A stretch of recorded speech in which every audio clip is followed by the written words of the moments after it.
త్వరగా రావే నాకు కాఫీ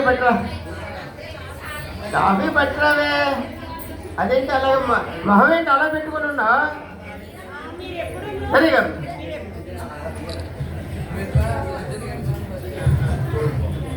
మీరు ఎప్పుడు నన్ను సీత అని ఆడుస్తున్నారు. ఇప్పుడు ఎప్పుడు బుజ్జి చంటి అని పిలిచేవారు, ఎంత ముద్దుగా పిలిచేవారు. పండు అని ఇలాంటివన్నీ వదిలేసి సీత సీత అని ఆడుస్తుంటే నా మీద ప్రేమ తగ్గిపోయిందండి మీకు. పిచ్చిదానా కొత్తలో అంటే మీ పేరెంట్స్ గుర్తుండేది కాదు కదా, ఇలా పిలిచేవాడిని ముద్దుగాను. కొంచెం ఇలా అయ్యావు కదా, పేరు కూడా తెలిసిపోయింది కదా, అది సీత పిలుస్తున్నాను అంటే. ప్రేమ తగ్గిపోవడం లేదు, మీకు తగ్గిపోయిందండి. అలాగే నాకు తగ్గిపోయింది, నాకు తెలుస్తుంది బాగా. అది భార్యాభర్తల మధ్య ప్రేమ తగ్గిపోవడం ఏంటి చెప్పు? భార్యాభర్తల బంధం అంటే ఎలాంటి బంధం అంటే? అసలు నీకు భార్యాభర్తల బంధం గురించి తెలుసా చెప్పు, తెలిస్తే. భార్యాభర్తలు అంటే చిలక గోరింకల్లా ఉండాలండి. చిలక పచ్చబొట్టు గోరింకలు అదేం పోలికే. బండి చక్రాలు ఉంటాయి కదా, అలా 2 చక్రాల్లో ఉండాలండి. బండికి 2 చక్రాలు, అది ఎప్పుడో పూర్వంలో సాగుతండి. ఇప్పుడు బండికి 2 చక్రాలు అంటే ఒకటి ట్రాక్టర్ చక్రం అంతా, స్కూటర్ చక్రం అంతా చేసేవాళ్ళు తిన్నక నడుస్తుందా? అవదు. కాబట్టి అది మంచి సామెత కాదు, ఇంకేదో చెప్పు. అయితే పాలు నీళ్ళల్లో కలిసిపోవాలండి. పాలు నీళ్ళల్లో కలిసిపోవాలండి. పాలు నీళ్ళు వేస్తే ఏంటి బాగుంటుంది? అది కాదు, ఇంకా ఏమని చెప్పు. ఏమోనండి, నాకు గుర్తు రావట్లేదు. రాదు, నీ మన గుర్తురాదు. నేను చెప్తాను విను. భార్యాభర్తల సంబంధం అంటే సెల్ ఫోన్ కి సిమ్కి ఉన్న సంబంధం అన్నమాట. అదేంటండి సెల్ ఫోన్ కి సిమ్కి సంబంధం ఏంటి? ఇప్పుడు నేను సెల్ అనుకో, నువ్వు సిమ్ అనుకో. సిమ్ లేకుండా సెల్ పనిచేస్తుందా? అంతే. అంటే నువ్వు లేకుండా నేను పనిచేయను అనమాట. ఓహో అలాగా. నేను లేకుండా మీరు పనిచేయరు, ఏమి పనిచేయరు అనమాట. అయితే ఇంకనే హాయిగా ఉంది.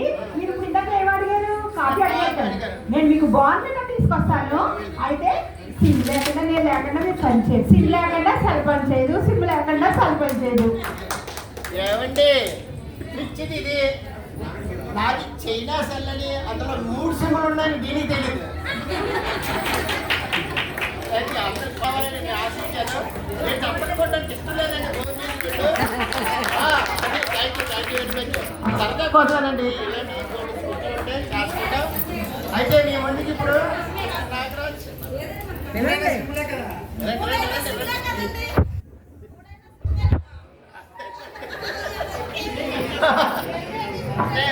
బాబు ఆవిడ లేకుండా పని చేయలేడు అనుకుంటుంది.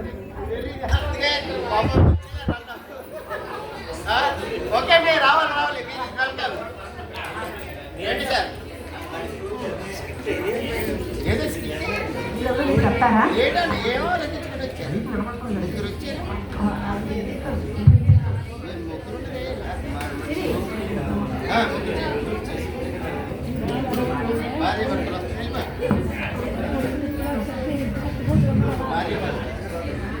ఇప్పుడు ఒకసారి ప్రూఫ్ అనేటటువంటి కాంపిటీషన్లోకి వెళ్దామండి. ఎందుకంటే ఇది ఒక హోటల్ లాడ్జ్లో జరిగినటువంటి సంఘటన చూపిస్తామండి. కాకపోతే కొంచెం ఫోన్ లైఫ్ కొంచెం ఇబ్బంది పడుతుంది. ఏంటంటే ఓకే కదంటే ఓకే రైట్ ఓకే.